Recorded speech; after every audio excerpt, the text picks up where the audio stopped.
Hello and welcome to the Be Glad movement. My name's Pollyanna and I'm on a mission to bring you as many stories as possible of good coming out of bad and reasons to be glad. And this morning I'm joined by Kat. Say hello, Kat. Hello. Thank you so much for joining us this morning. I really appreciate it. We're kind of coming from a slightly different angle with your story. I'm going to get out of the way and I'm going to let you just say why you're here. Well, yes, so I've been aware of what you're doing for a few months, almost a year, I think. And I'm a military wife as well. And I've been a relationship counsellor that I trained through the army 12 years ago. And so I was watching the amazing stories from all the people, and I thought, I'm so on board with this, but do I really have my own story? Because some of them are so amazing that I was thinking, I don't personally, have I been through something that would warrant being on your project? And then I kind of thought, well, actually everything I've done along the way, as you mentioned, the book I suppose is an example of where you're coming from, of challenges leading to opportunities, and so I just wanted to pop on and support your project, I think, really, and tell a bit of my story of being glad. Well, that's really, really kind and I really appreciate it.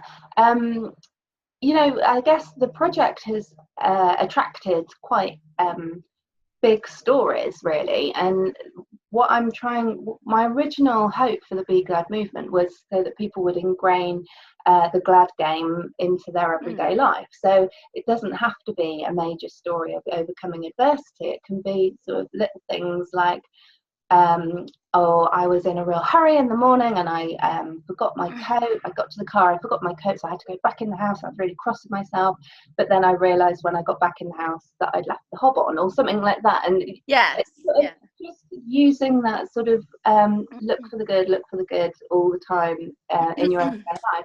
But why don't you tell us a little bit more about, because you've written a book, so tell us the title of the book, obviously, first, and then tell us what you've been through. Well, the book's on Amazon. It's been there quite a while now, but it's called Stay Calm and Content, no matter what life throws at you. And again, what I realise is that what you've just said there, in the counselling world, we call it reframing. So what that means is it's not about saying we always have to be positive and we always have to think, oh, this is terrible, but we have to be positive, because that's kind of almost forced. That isn't what reframing is. And that's just as you've just said there. It's kind of like saying, this is hard, this is sad, this is awful. However, I do choose how I frame it. I choose how I describe it. And I can say, what am I going to learn from this? Or how much strength am I going to find within myself, and sort of say, so, and I guess the book for me, the story that goes along with it is that the front cover is like the Keep Calm and Carry On poster. Right. So it's red and white. I should have had a copy to show people, but it's red and white. Everyone knows what that Keep Calm and Carry On poster looks like. And it was, my husband was on the front line, as a lot of military spouses will have been through that, which is why I thought my story is not particularly, special within the military community. But for me, it was that moment that even though I'd been through lots of tours before, Bosnia and Iraq and other things, and even though I'd been a counsellor at this point for about 6 years, this was about 6 years ago now, it was my moment when I felt completely overwhelmed. 2 little children right up in the Highlands, beautiful place, but I felt my most isolated and lonely and frightened, really. And it was my moment that I went, I don't know if I can do this. Right. And then thinking, because of your project, I was sort of thinking, well, that's my story, because actually that 7-month experience turned into a book, which 6 months later is my full-time job, actually. I'm still doing the counselling, but the book led to, being on ITVs this morning and being in magazines and being asked to, I now speak around the country about resilience, about minimizing stress, maximizing potential, staying calm and content. And all of that came from my darkest moment, when I was looking at that Keep Calm and Carry On post and saying, I'm not calm, I don't know how to carry on, how am I going to get through 7 months? What's the secret of people that cope with this and come through it somehow, stronger, or with more to offer the world, or having learned more about themselves, or however you put it? And So that was why I did the book. I was trying to answer that question for myself. Right. But I interviewed kind of fellow military wives. I spoke to my clients who said, yes, please tell our story. And largely it's exactly about that. Again, it's about them realizing that their greatest challenge is also their greatest opportunity, and they frame it into what am I going to learn from this? What am I going to become because of this? And that's what the stories in the book became. And kind of my story goes along with it, I guess, of saying, now that I look back, that 7 months was an incredible opportunity to write a book, and that's what I did with it. Wow. Ultimately, it got me through that frightening period. Yeah, and I didn't know that was what was going to happen, obviously. But now, then you get that chance to say, well, if it hadn't been for Afghanistan and how frightened I'd been, I never would have picked up a pen and written anything. I'm not an author. I wasn't a writer. I just had something to say, and so I said it. Yeah.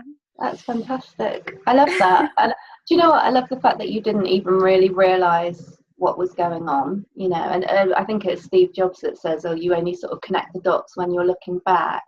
Yes. But for me, the project is sort of, I want to reach those people when they're in their time of need and say, you might not know it now, but this could be something. Try not to be too disheartened or downtrodden, and this might be an opportunity for something in the future if you could just search for it, you know, just to try and keep people's spirits up. So tell us a bit more about what it was like when you were writing that book, and you know, you felt scared, as often as military wives do, because we're so sort of helpless. We can't sort of say, no, you're not going, you know, we have to just have to hold the kids, and you know, that kind of thing. Can you remember when you thought, okay, I'm going to ask other people about their stories, and how you felt when you did reach out to them? Well, I suppose I was looking for that. I didn't know if there was sort of one secret, but that's what I was trying to find. If there's sort of like a particular thing I need to find out, what is it? And I've put a lot of quotes in it, so they're just in my mind now that I want to share. And one of them is nothing and no one. It's from Eleanor Roosevelt, but she says, no one can make you feel inferior without your consent. And I kind of change that to say nothing and no one, or no one and nothing. Because what it is with situations, I realize that our kind of engine, our internal engine, is how we feel about ourselves, and that all of our emotions. So I noticed in that moment, well, all those weeks and days as I was writing the book up in Inverness, that I was angrier than usual and frustrated, and would sort of be shorter with my children. And I thought, who's this person? I've changed, kind of, I'm obviously not coping, but I can only tell that because of my emotions and how I'm speaking. So where are they coming from? And that's when I sort of joined those dots and realized that this engine underneath of kind of how we feel about ourselves, it's that question of stress, which is, can I cope with this? And so when we sort of think, I can't cope with this, we feel that overwhelmed, and we can get quite frustrated and angry, because what we're really thinking is, I don't think I'm up to this. I don't think I'm good enough. I don't think I've got these skills. And that was the kind of revelation that I thought, that's where I like that quote, you know, this doesn't decide how I feel about myself, this challenging situation. And that was what was in all of the stories that I really found out, that everybody said, I decided how I felt about this situation. It did not decide how I should feel about myself. And that's when I went, oh, okay, there's the secret, there's the thing. But then obviously how you actually do that, how you take control of how you feel about yourself, might be in different ways. And that's where I use this kind of analogy of a hot air balloon, that the basket in the bottom is our fears that weigh us down, and that might make us feel out of control or not able to cope. But the great big balloon is the ways that make us who we are, that we kind of shine, that bring us oxygen. All those metaphors that I use, like as a counsellor, metaphors can be really powerful. And so those answers are individual to everyone, and they were the kind of stories that people shared with me. And for myself, I realized that it's dance for me, and playing in a band, and you know, and listening to particular music, and you have to find out, or I had to find out for myself, how do I help how I feel about myself in a situation that is out of my control, you know. And that was kind of what came from that, I think. Yeah. Do you know, Mm. the thing that just sort of popped into my mind as you were talking, the word self-esteem, that it is Mm. self-esteem, and that, you know, that makes us responsible for how we feel in different situations. Mm. And then also that noticing, or certainly what I've noticed about myself recently, is noticing how, you know, just as you can, I've got a bit of a cold at the moment, but just as you Yeah. sort of get poorly or you get tired, it moves, it ebbs and flows in and out of your life. And when you're feeling down, for me, or scared, now I sort of think, okay, it's a temporary feeling, and I'm not going to always feel like this. If I can find, like you say, the parts of my hot air balloon that are going to lift me up again, and concentrate on that rather than Yeah. the heavy basket. So yeah, Yeah, that's and exactly. That's why I like that, you know, feelings that if when we feel that stress, it's thinking of it as a question, can I cope with this?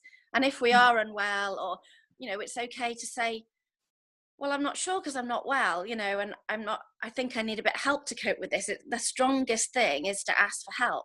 So if we yeah, feel like we're answering that question, no, maybe I can't cope today because of whatever reason, then the strongest thing we can do is realize that we've answered that question. No, I'm going to need a bit of hand. I need to be gentle with myself, or I need to look after my body and eat well, or I need to rest, or I need to pick up the phone and say, can you help me? Because I don't, rather than think that stress is just there, like, and we just have to, you know, we're going to feel it inevitably. It's kind of, it's a question, it's telling us something, and it might be telling us we need to slow a little bit, we need to ask for help, we can cope with this. But the strength comes from, like, realizing that sometimes we go up and down, like you said, and, you yeah, know, if we need a bit of a hand. So yeah. yeah, I think, Totally, it's like taking that message. One of the ladies in a previous interview was saying about, she felt her depression was a messenger, that something needed to change, something needed to give. yeah. So if you can look Yeah, at which is a lovely example of that reframing. Like I said, I mean, that a lot of the counselling world use that strategy, and it is about saying exactly the reframe of that is, if it's a message, what is it saying? You know, and actually, it means I should listen to it rather than be frightened of it. It's all about, as I say, our choices come down to love or fear. We do have to sort of decide: do I really need to be frightened of this, or can I find, you know, that self-love or whatever it was to answer this question and to think about what I need to do. So yeah. yeah. Mhm. Yeah. Tell us a little bit more about your journey. So you wrote this book, and then everything sort of kicked off a bit, and you got interviewed, and I know you did a TED talk as well, didn't you? Tell us a bit more about all of that. Yes, well, I suppose first of all, I didn't tell anyone about the book. I mean, I haven't talked sort of about this for a long time, so I just had something to say, like I said, and I wrote it in secret because I didn't know. It's very scary writing a book, you know, and putting yourself out there. So I had something to say, but I wasn't sure that it was going to be worth reading or anything. So the book came out after we'd actually been posted to Canada. And I just remember it arriving in the kitchen and thinking, oh, this is so exciting, but now I'm terrified because people are going to find out. So there certainly wasn't a plan of doing anything with it, really. I was just pleased that I'd really used that opportunity, now that I see it like that, you know, that had been what I'd created from a time when I'd been frightened. So then what happened was, it was actually yeah, another, I found, we were out in Battus, if anyone's been there, and my husband was out for months at the time on the prairie, or, well, coming back into, but it was quite an isolated place. However, again, it's led me to such, I'm so grateful for it, because I met a lady who was an older lady, and she worked in the library there, and when she found out that I'd written a book, I probably sort of confided in her almost because she was a librarian. And I Uh, sort of went, well, I've written a book. And she was like, wait, wait a minute, you know, stop the phones. What? And I was going, oh, no, it's, you know, I'm not going to really, you know, not a big deal. It's just there and it's on Amazon, but I don't really want to make a big deal of it. And she said, right, I'm buying 7 copies and my book club are reading it. And I'm like, no, no, no, no, no, no. Please don't do that. Please don't do that. And then you can come and talk about it with us. I'm like, no, that would be awful. Like, what if they? And she said, no, we're really kind. Please it would be an honor. Please come. So she read the book, and then I went to the book club. And as you can tell, I was kind of mortified, really, thinking the thought of people commenting on what I'd written. But of course, they were lovely. And again, if it hadn't been for her, I would never have considered that it was, I don't know, just that I could have the courage, I guess, to do a bit more than write the book. It was, what else can you do now? And I thought, I don't know, I just did that. So then there was this lovely lady in that book group who said, well, I've got connections at Medicine Hat College, which was the college down in the town in Canada. And so I went and did a couple of seminars through the college on the messages in the book, staying calm and content, no matter what life throws at you. Yeah. And I learned a lot from that. And I sort of thought, I never thought I'd be doing this. And it was that then led to, when I came back from Canada, ending up on This Morning and just gradually taking opportunities. And the TED Talk or TEDx came from a fellow counsellor that I trained with when I did my training 12 years ago. And she saw that they were doing TEDx or looking for speakers. And she said, Kat, you should speak. So again, I thought, okay. Yeah. So I guess I just believe in, generally speaking, always saying yes, like not obviously to things that are clearly ridiculous, but generally speaking, to say yes to things that come across, your path, because you never know. So I'm still just on that little journey of just with my clients and with the writing that I do and the speeches that I do, and just keep saying yes. And yeah. Fantastic. It's such an exciting journey, and it just goes to show how, like a snowball, the snowball effect, it's a thing, isn't it? The snowball effect, you just get started, and slowly but surely things build up, and it's not even what you really intended to happen in the beginning. It was more of a personal project for your own sort of benefit, really, and it's gone on to benefit other people. So that's very, very cool. Yeah. And I think what I love about your project as well is that I don't know, but in my world, I might give one speech on one day in a school about resilience or well-being. But what I never want them to think is that, oh yeah, we heard that and it's all done now. Almost kind of like I flick the switch and now I'm going to be fine. It's kind of, no, it's every day. So we're all still on the journey, and it's still, like you were saying, it's those little things that you might get in the car and think I've forgotten something, I'm such an idiot. And I don't say things like that to myself anymore, because it's not true, that it's how I call it self-talk, or lots of people do, but I kind of say we have that internal gremlin that will be negative and criticizing and can be horrible, our own kind of worst enemy. And but it's a daily thing that I've been doing for a long time, and that I help clients and children to do through my talk, just sort of turn that around. It's your best friend voice if you choose it to be, and it can say, that's that reframing, hang on a minute, I'm not an idiot, I'm not perfect, and I'm just going to go back in and and find the things. And I choose how I speak to myself, and I choose in this very difficult time, how can I speak kindly to myself, whatever it is I'm going through. How can I say, this is tough and you're going to be fine, you're going to you've got what it takes with this. I can say that to myself, so yeah. Internal best friend. Now I know that you've got a Facebook group and other bits and pieces going on, so I'll share all the links to that at the end of the video so that people can follow along. But thank you so much for joining me today. I really appreciate it, and you've totally got a story. I think there's lots of people out there that feel like they haven't, but this is what it is. Yours is a bigger story than you thought it was. I guess so, but it's just come along in tiny little bits. That it's not. I think it's like you say, it's a story over years.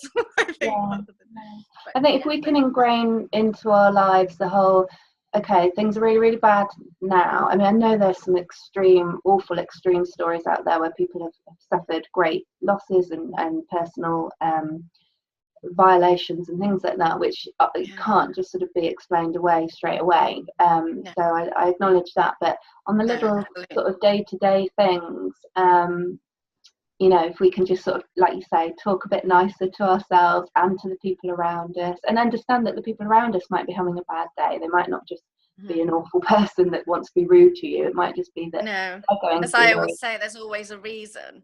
You know, Sure. there's always a reason. And if someone is being pretty horrid, there may not be an excuse, but there's still a reason, you know. Yeah. And it is about them and not about us. You know, as a relationship counselor, I spend a lot of time thinking about that it's never about you, it's about what other people are going through. Which is what I mean by that. There is always a reason. There may not be an excuse, but yeah. So we all have to try and, you know that we're all doing our best in whatever way that might be. Exactly. We're all trying to just do our best with what we've got. Yeah. Exactly. Brilliant. I love that. Well, thank you so much for having me on. Thank you for being on. I really appreciate it. Like I said, I'll share all the links, but if you like this video, please do hit the like and subscribe button, and you'll get notifications when new videos are uploaded. If you can follow us on Facebook, Instagram and Twitter, if you search at Be Glad Movement, you should be able to find us. And please do get in touch if you've got a story that you'd like to share. Doesn't matter if it's something similar to somebody else's. I really do believe your story and your voice has the ability to help someone in their time of need. So please do get in touch, and I look forward to seeing you in another episode. Many thanks.